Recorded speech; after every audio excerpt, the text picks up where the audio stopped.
Hello, everyone. Pastor Jacob here from St. John's. I've got a special guest with me today, Larry Cradle, who's a member of St. John's. We're going to be continuing a series of conversations about faith and community, and in particular, being a member of this faith community here at St. John's. So I'm so glad to have you with us, Larry. It's a pleasure to be here. I'm glad that we're doing this. I think it's a good thing for me, for the congregation, and it's a good thing to open up for fellowship. Yeah, yeah. So in preparation for today, I of course sent you a couple of questions to think about ahead of time. And the first of those questions was about growing up in the church and childhood memories that you may have had about growing up in the church. Is there any particular that stand out for you? I think the biggest thing for me was I was baptized when I was older, and of course catechism, and that brought me to the church quite often.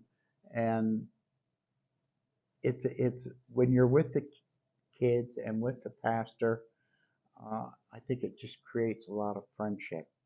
And some of those friendships continued. And uh, today, in this day and age, it's probably not so because I had left and eventually, and I have not been back for many years. And but while I was there, and at the time I was there was just good positive feedback, not only from the pastor, but from what I can give to kids and they could give to me. Yeah, yeah. And I know that you've shared with me in the past that there were some relationships that you developed with older members of the congregation when you Yes. yourself was a child. Are there any experience about how some of those relationships helped you grow into the person that you are today? Well, I believe, especially with there was one in particular, that whenever there was a function involving a father and son, because he did not have children, he would ask me, and I saw what his lifestyle was like, and so I think it helped to develop me to some degree, and maybe part of that is what caused me to leave and go out pursue something different. And so I'm always grateful to him for that. Mm. And he was the one person that really, older person that stuck in my mind. And I could talk to him, and it was a really a good father-son relationship. Yeah.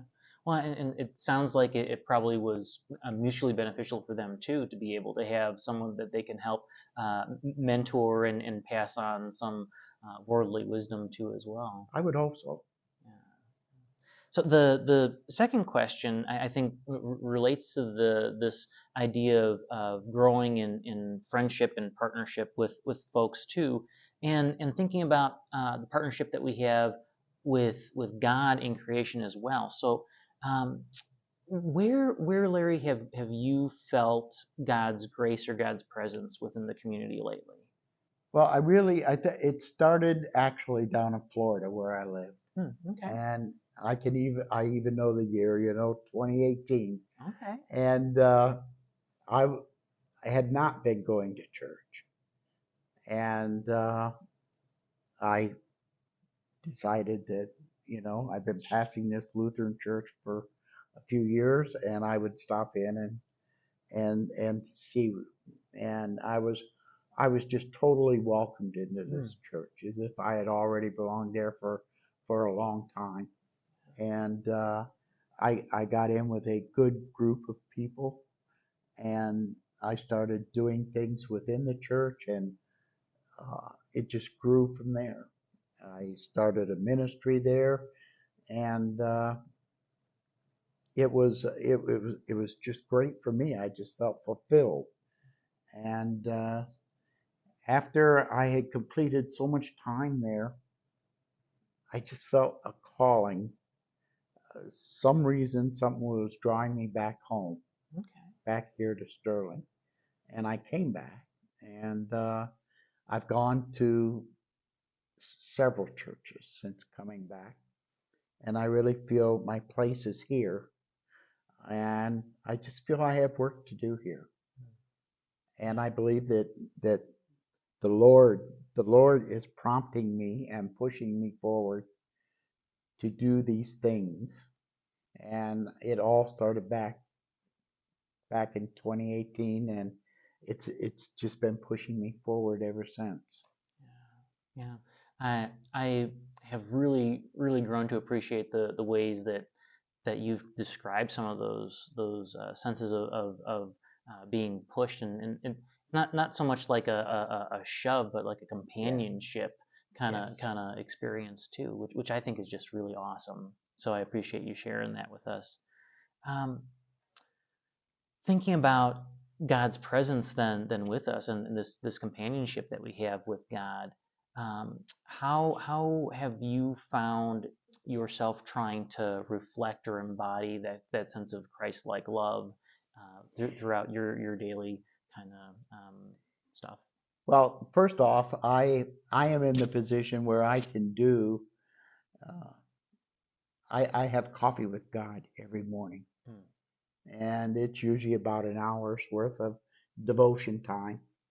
And I know some people can't. They work, they have things to do, but I always feel there's 10 minutes or a few minutes of time that you can devote. And I do this devotion every morning. And I also have a saying in Matthew 11:28-30, and it's important to me because it tells me what Jesus is really like. And he's meek, he's mild, and he's loving, he's caring, and this is what he wants us to be.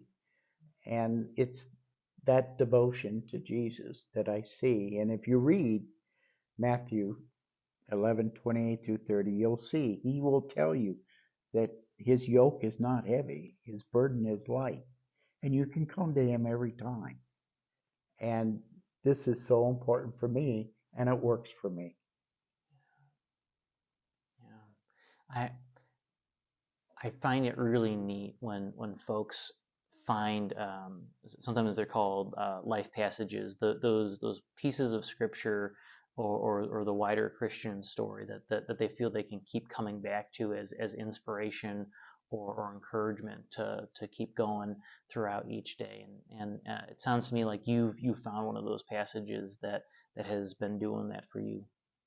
I always, we see the verses we're supposed to read, and it's important, but you have to read what's up above and what's below to truly understand the verse and what it's meaning and what it's trying to tell you. Hmm.